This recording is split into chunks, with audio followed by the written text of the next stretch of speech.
सुप्रभात बच्चों।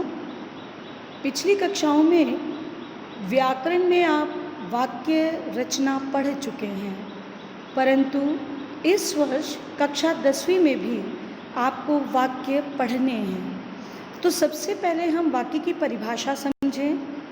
वाक्य की परिभाषा इस प्रकार है, आप जानते हैं कि ऐसा सार्थक शब्द समूह जो व्यवस्थित होता है, क्रमबद्ध होता है तथा जिससे पूरा आशय प्रकट होता है, वह वाक्य कहलाता है।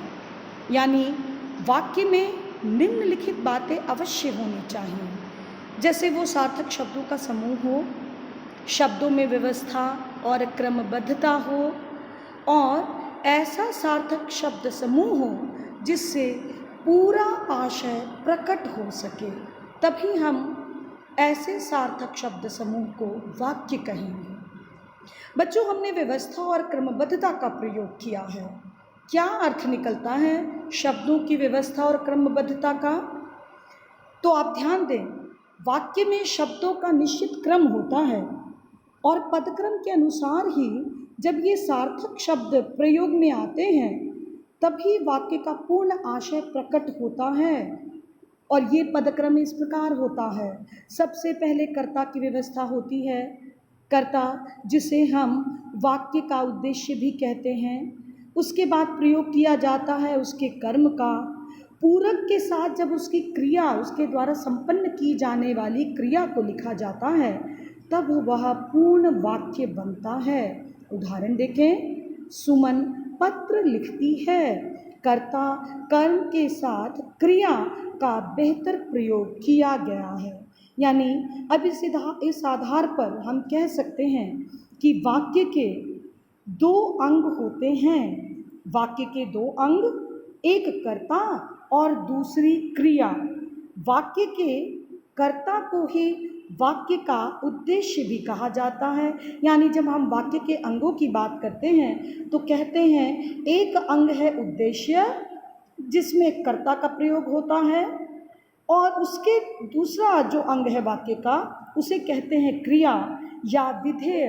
कर्ता के द्वारा संपन्न किया जाने वाला कार्य या वाक्य में उद्देश्य कर्ता के अतिरिक्त उसके विषय में जो कुछ कहा जाता है, उसे हम विधेय कहते हैं। तो इन दोनों के योग से ही वाक्य संरचना की दृष्टि से पूर्ण होता है तथा अपने निश्चित अर्थ को प्रकट करता है। इस तालिका से आप समझें, दो प्रकार के अंग, उद्देश्य और विधेय। कर्ता और उसका विस्तारक सहित उद्देश्य कहलाता है, और विधेय में क्रिया और उसका विस्तारक होता है।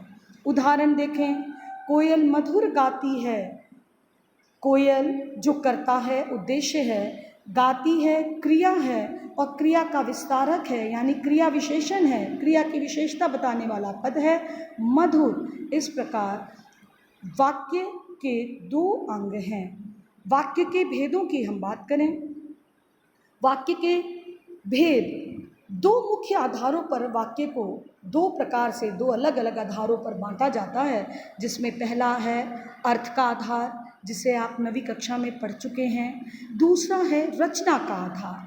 प्रत्यास्मरण के लिए एक बार हम अर्थ के आधार पर वाक्यों को समझ लें, नाम भर जान लें, परिचित हो जाए। वाक्य का भेद अर्थ के आधार पर। अर्थ के आधार पर वाक्य 8 प्रकार के होते हैं: विधानवाचक, निषेधवाचक, आज्ञावाचक, प्रश्नवाचक, इच्छावाचक, संदेहवाचक, मनोवेगात्मक या विस्मयादिबोधक वाक्य, और संकेतवाचक वाक्य। यह है बच्चों अर्थ के आधार पर वाक्य। और अब हम समझें दूसरा आधार। अर्थ का आधार आपने समझ लिया, और दूसरा आधार आपको 10वीं में पढ़ना है, रचना या बनावट का आधार। और इस आधार पर वाक्य 3 प्रकार के होते हैं। पहला सरल वाक्य, दूसरा संयुक्त वाक्य, और तीसरे प्रकार का वाक्य होता है मिश्र वाक्य।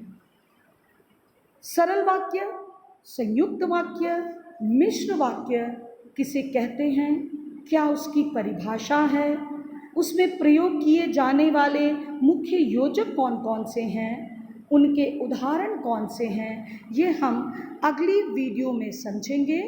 तब तक के लिए मुझे आज्ञा दीजिए। धन्यवाद।